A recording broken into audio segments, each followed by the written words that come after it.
Greetings. Welcome to In Conversation with Trevor, brought to you by Heart and Soul Broadcasting Services. I go beyond the headlines and beyond the sensational. Today I'm in conversation with Senator David Coltart, the mayor of the city of Bulawayo. Bulawayo, I must correct that, otherwise people will kill me. The mayor of the city of Bulawayo. If you enjoy this conversation, remember to subscribe, to like, and to share. Let's get down to some business. David, welcome for the third or fourth time to In Conversation with Trevor. Trevor, it's always good to be with you. David, I must say that I sat through the morning and watched the city council management, councillors and everybody else doing their presentation, and members of the audience, investors and so forth. I was impressed by the teamwork. I was impressed by the professionalism.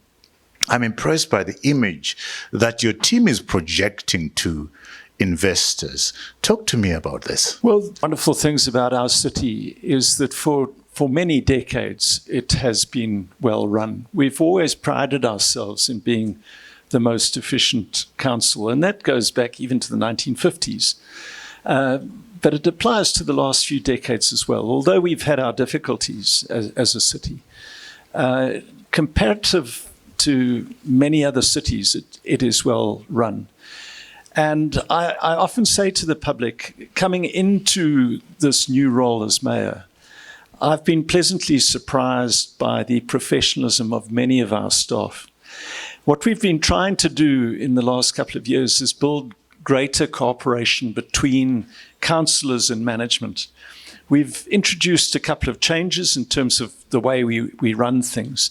And I was telling you earlier about one of the monthly meetings that we have, a closed-door meeting where we have the chairs of our committees and the directors of management in a closed meeting, no press, no detailed minutes, and it's an opportunity to thrash things out, to say where are the problem areas, how do we deal with them, and everyone has the right to bring matters to the agenda.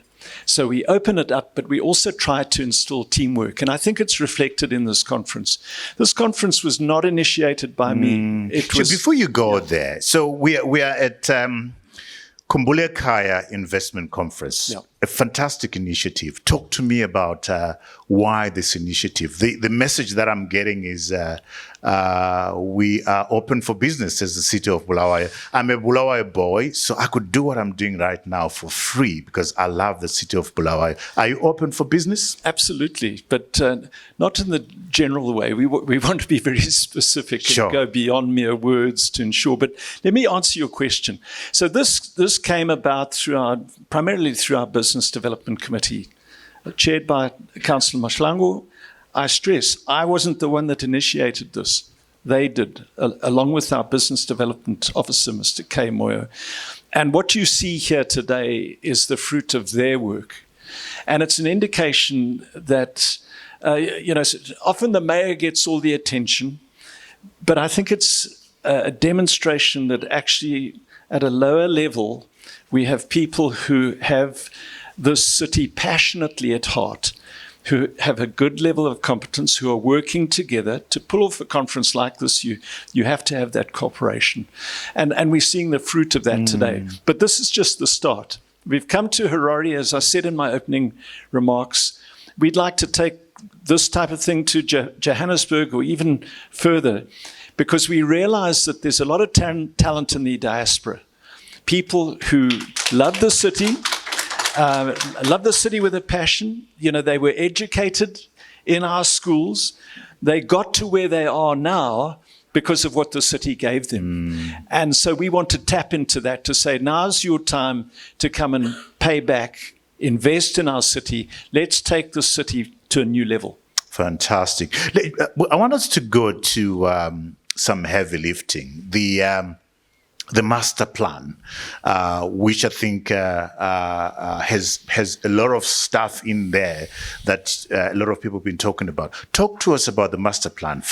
I gather it got to be gazetted last year. Talk to us about the master plan. So the master plan is the new master plan. If you look at it from a geographical perspective, you'll see that the boundaries of the city grow dramatically. If you think of where the airport is now, the new master plan takes the boundaries of the city north of where the airport is. So if you imagine in the next 25 years, that entire area, which is now a bush, becoming residential areas and factories and the like, you'll see where we envisage our city going.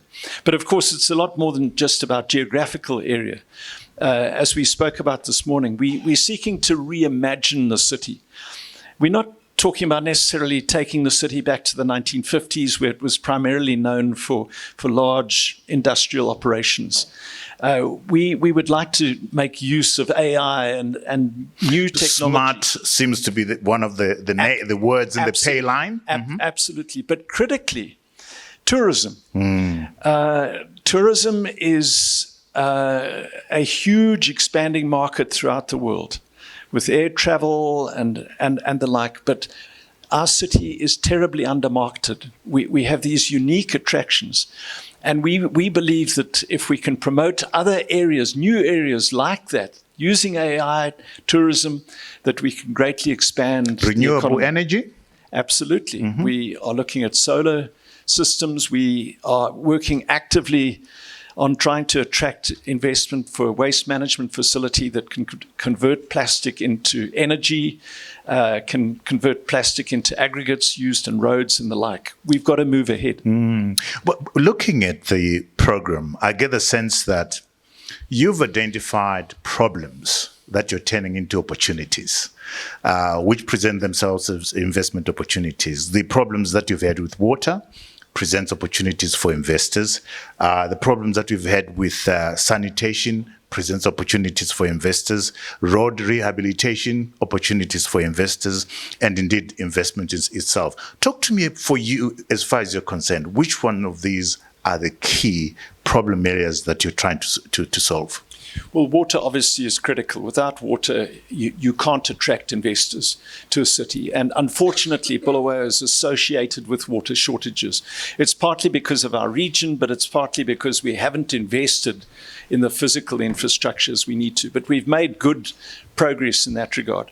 Secondly, investors want to come into a sane environment, a clean environment, a healthy environment. They're not going to come in and build factories or get businesses running if they feel that their workers or they themselves will get ill. So sanitation is critical.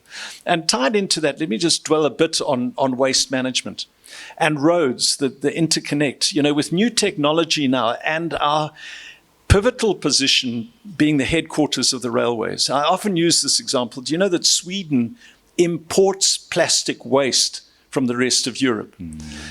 Bulawayo needs to be importing plastic waste from Zambia, from Botswana, from northern South Africa, from the rest of Zimbabwe, using the railway to have a waste management facility which will then convert that plastic into aggregate, which can be used in roads and plastic construction. So it's that kind of forward thinking that we need. That's sanitation. The third thing is the informal sector. We need to restore order in the city, and by developing markets around the periphery of the city, providing an attractive environment for those in the informal sector, but critically then allowing the formal sector to operate out of their existing businesses. I had talk of medical tourism. Talk to me about that. I mean, I see a lot of potential in that. Well, we've seen the development of some amazing hospitals recently. In the last few years, we've seen the development of Cure Children's Hospital, which is an American charity, which has established this cutting edge. We've seen great expansion in Mater Dei Hospital. It's almost doubled in capacity. And we have other proposals before us at present to build new hospitals. Coming into that, and I'm bouncing around a bit. Let's do that. I spoke about the need to increase the number of flights that we have coming into the city. If you think about medical tourism, you think about India. people fly all the way to India to get medical attention. But that's partly, it's not just because of the expertise of their doctors. It is also because of the ease and the cheapness of getting to India. So when we talk about tourism and medical tourism and sports tourism, a key component of that is ensuring that we have much better connectivity, primarily through air. Now, there are a few things that have happened. Increased flights to Johannesburg. Just last week, FastJet announcing increased flights to Victoria Falls. We're hoping to get increased connectivity to Addis, to Nairobi, to Cape Town, to Durban. And one of the things that will facilitate that is the expansion of the runway. When you land at Bulawayo runway, well, in fact, when you take off, you'll see that there's a runway which stops, because the original design of Bulawayo Airport was for it to be much longer than it presently is. We can't take fully laden, wide-bodied aircraft, and that's something that we need to dream about with government if we are going to increase the number of passengers coming to our city. The last time we spoke, David, you were talking about the possibility of glass block Bopoma Dam. It's now a reality. Please share with us the impact of that. I wish I could say forward. It's an actual reality today, been approved. But we are inching closer. Right. Dr. Masuka, the Minister of Water, earlier on this year, superbly agreed that we can now enter into a direct contract between the City Council and the Civil Engineering Consortium. That has been agreed to now, and we are literally, I think, a few weeks away reaching agreement with that consortium regarding the water offtake purchase agreement, which is a key component of them securing the international finance, something like $98 million. That we need from Standard Bank in South Africa, the African Development Bank. They are on the site. The consortium is on the site. They are raring to go. That is good news. We've just got to cross these T's, dot the I's, and then that dam construction will commence. That's good news, guys. Don't you agree? There you go. There you go. The other thing, David, that I liked about looking at what you're doing is there is an effort to be creative in resolving some of the problems that you have. For instance, the council, you want to do 100% ownership of a water sanitation project. You also have a different way of looking at sanitation. You're going to be partnering with, rather setting aside and ring fencing money from 10D3 investments, which you're going to be using for rehabilitating roads. I like that kind of thinking. That thinking says we are different when we want to do things differently. Where is that coming from? So it comes from an understanding that although we've got talent in the City Council, we have budgetary constraints, and we also have human resource constraints. We don't have the full gamut of talent. And we need these partnerships with private sector. We need partnerships with people who have that expertise. For example, we are in the process now of rehabilitating 2 of our sewage plants, Hazelby 2 and 3, working very closely with a private property developer that needs to discharge the waste from that new property development through our systems. They've got the expertise to rehabilitate those sewage plants, which we don't have, and we don't have the money at present. We've reached a contract with them. And what we say to this conference, to the investors here today, is that we genuinely are open for business. We would like to engage in a conversation with potential investors to work in a mutually beneficial way. I had Mr. Nkomo presenting this morning, and his presentation touched my heart, and that is essentially to say we are the ones that we've been waiting for. The Bulawayo citizens, Bulawayo-born Zimbabweans, and those indeed all across the diaspora. This is an opportunity for us to jump in and make a difference. What's your message to Zimbabweans in the diaspora who might be hesitant? What's your message to Zimbabweans looking at this and saying, what's different to all the other investment conferences? So we can't change the macroeconomic environment very much. We have very little power to change the central government's economic policies and even the perception that people have about Zimbabwe. And we have to operate within that. But we're very positive about our city, about the teamwork demonstrated in our city, about the infrastructure of our city. It's a well-constructed city. We're also confident about the passion of our people. One thing that I've been blown away by as mayor has been the goodwill, not just of the citizens of that great city who live there now, but citizens right across the world. I've been approached by engineers in America who went to school in the city, who've wanted to help, for example, with Glass Block Dam. There's something about it, and you were raised there. You understand some of that. I'll tell you what that something is, David. So that something is, as I was sitting here listening to Love More Majivana being played, it took me straight to Magogo Township, playing in the dusty streets of Magogo Township, supporting Highlanders Football Club. Highlanders wins, Bruce Grobler comes to Eshabin nearby, or whatever you want to call it. You can't take away that from me. It doesn't matter where I am. I will always want to come back to that city.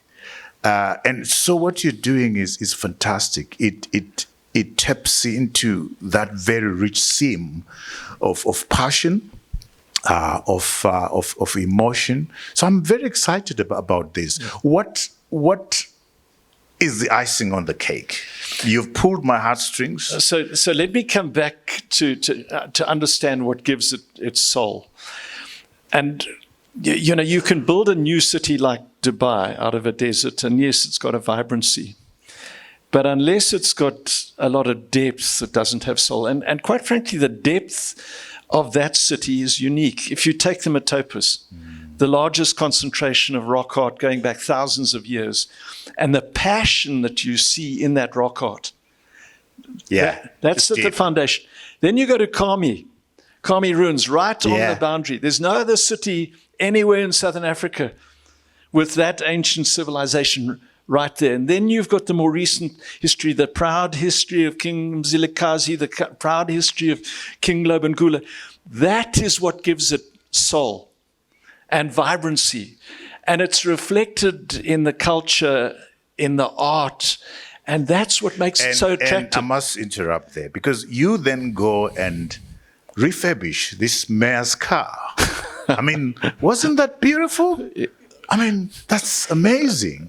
Here is also another piece of work where Bulawayo boys come together all over the world and say, we can help you do this. Talk to me about that project. Well, that's just a token. Life is about tokens. Yeah. Life is about celebrating small things. Sure it is. I mean, Don't be shy now. It's a lovely story, because the guy who helped us was an Air Zimbabwe pilot who ended up as a captain on Emirates.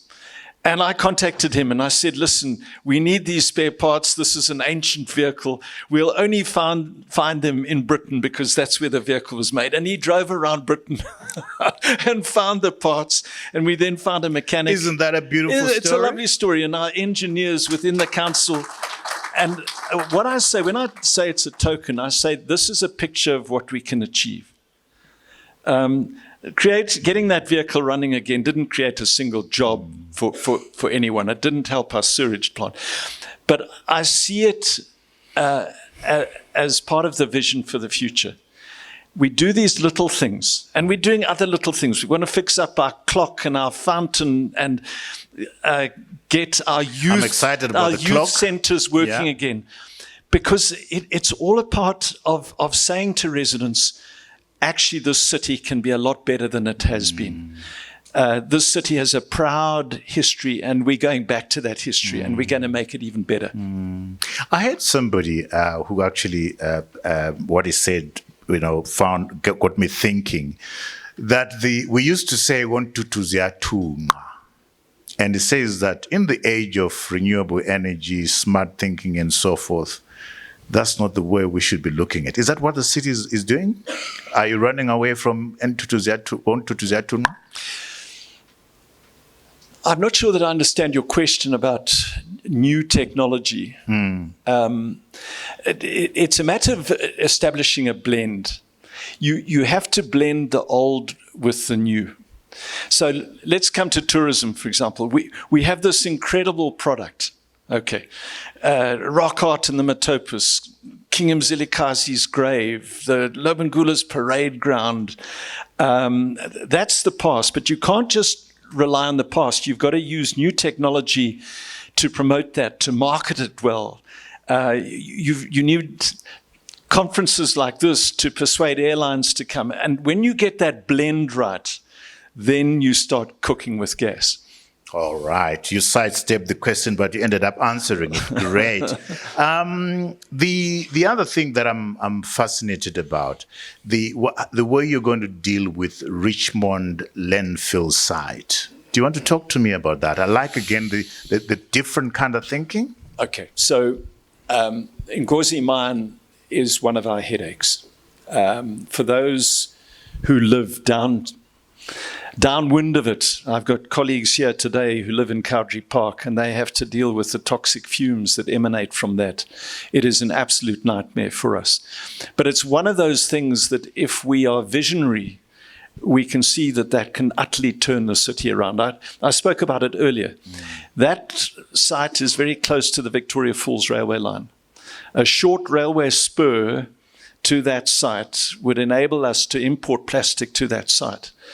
If we manage to secure investors to come in on a commercial basis to start not just processing the existing site, but importing plastic that we use partly for the generation of energy, but most importantly for the generation of these plastic aggregates. As we've seen in Sweden and Japan and other countries, that can become a hugely profitable business for that investor, for the city, deal with the toxic fumes at the same time. It is win, win, win. And then finally, these aggregates, perhaps we could have a plastic road to Victoria Falls. Oh, wow. It has been done. Wow.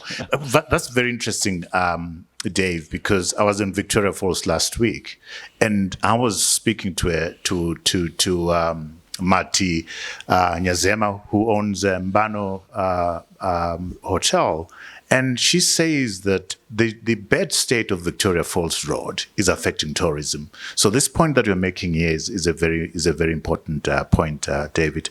David, I've already told you what makes me so excited about Bulawayo, and one of the things that I so passionately still relate to is the fact that after school, we would go to a city council-run sports club, play around with weights, play some basketball, do some swimming, play cricket and that kind of stuff.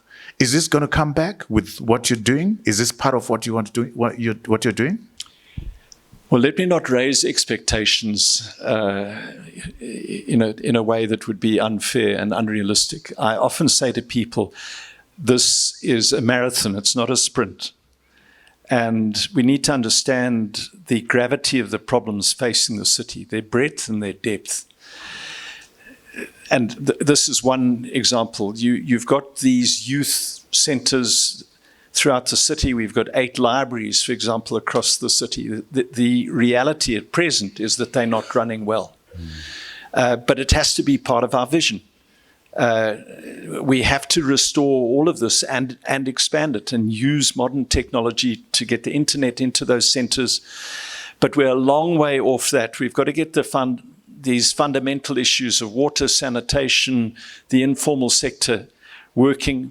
We have to get the city council working from a financial perspective effectively so that we have the resources to invest back into that. But the short answer to your question, it has to be done, because if we don't take young people with us, we leave them in the current despair that they have. We have to give them hope for the future. And giving them hope for the future, sports plays a big part of it. You are a sports person yourself. You love sports. You love cricket. You love rugby. What does the city of Bulawayo have to offer those investors interested in those spaces? Coming back to now, you've got me on something. I was going to do that. So I'm going to talk about Right. that. So we should be the hub of sports tourism. We have Barber Fields. We have Hartsfield, which is the only ground dedicated to rugby. I've been in contact with the Sables this past week to say, for goodness sake, we need our champion Sables playing at Hartsfield. We've got Queens. We've got this That's the time to ululate, guys. Whoop, whoop, whoop. We've got Queens. We've got the best hockey stadium in the country. We've Yeah. got White City as well, a wonderful athletics state. But you haven't mentioned my favorite sport, which is mountain biking. Oh, yeah. And let me tell you, we have mountain biking heaven in the Metopus. Mountain biking is the new golf in the world. If you look in South Africa, for example, the Wine to Wales race in the Western Cape attracts 7,000 participants. If we can market the Metopus and Bulawayo, there is a whole new tourist market out there just in mountain biking. And on top of that, we've got golf. There are very few cities in the world which have such a wonderful spread of sports facilities. But the other thing is that they don't have our unique climate. So we've got this combination of sports facilities and a place where you can play sport 365 days in a year. What are you selling to an investor who wasn't born in Bulawayo? What are you selling to an investor who loves the continent, wants to do good things? They're in New York, they're in London, they're in Johannesburg, they've got cash. I had Ukolisani Moyo talking about patient capital. What are you selling to those? I describe our city as the world's best kept secret. The reason I say that is it goes beyond just its physical infrastructure. I've spoken about the goodwill. We have some of the best race relations in the world. We have some of the lowest crime rates in the world. We have fabulous schools. We have improving health facilities. We have all these sports facilities. We are in this pivotal position where we're close to Botswana and the Kalahari and Wangi and Victoria Falls and Gonarezo and South Africa. It is a place where you can come not just to invest, but you can come to live. And so my message to people sitting in New York, in that concrete jungle, in that London, and getting rained upon every day and having to catch a tube. Don't just come and invest in our city. Come home and live and enjoy all that we have, which is our best kept secret. Oh, that's beautiful right there. As we close, property is going to be a big thing in Bulawayo. I heard the talk about incubation for small businesses. Talk to me about that, particularly the investment into property and incubating a small business. Well, let me turn that question on its head. One of the problems that we have for our citizens is that our property at present is undervalued. It's a huge opportunity for people coming in. If you compare the price of houses in Harare or business premises in Harare compared to Bulawayo, Bulawayo is literally half price. And that's a wonderful opportunity for investors. But it is a problem for the residents of Bulawayo because they're not getting true value. But it has to be win-win. What we say to people is come and invest, come and buy. We can't stop that. And my hope is that it comes back to basic economics, supply and demand. If people understand the value of our city and the potential, then there'll be greater demand for property. Property prices will go up. Local residents will benefit from that. But we need to look beyond that. I come back to your master plan. We've got a great town planning department. They have planned this city exceptionally well. We've got this huge potential area for growth in the city, this wonderful city. When we get our dams full, when we get cleanliness back, it's going to be a great place to come and buy vacant land and build your house, build your home, build your future, build your factory, create employment. My heart is skipping as you're talking. David, as we close again, I've been totally impressed by this. I want to give recognition to your entire team and to yourself. And I'm going to invite the audience, please, to just a round of applause to this amazing team that is being ably led by the mayor, of course, and the town clerk and the acting town clerk, who is from the way she was answering questions, she's a fierce lawyer, wouldn't want to be. She is indeed.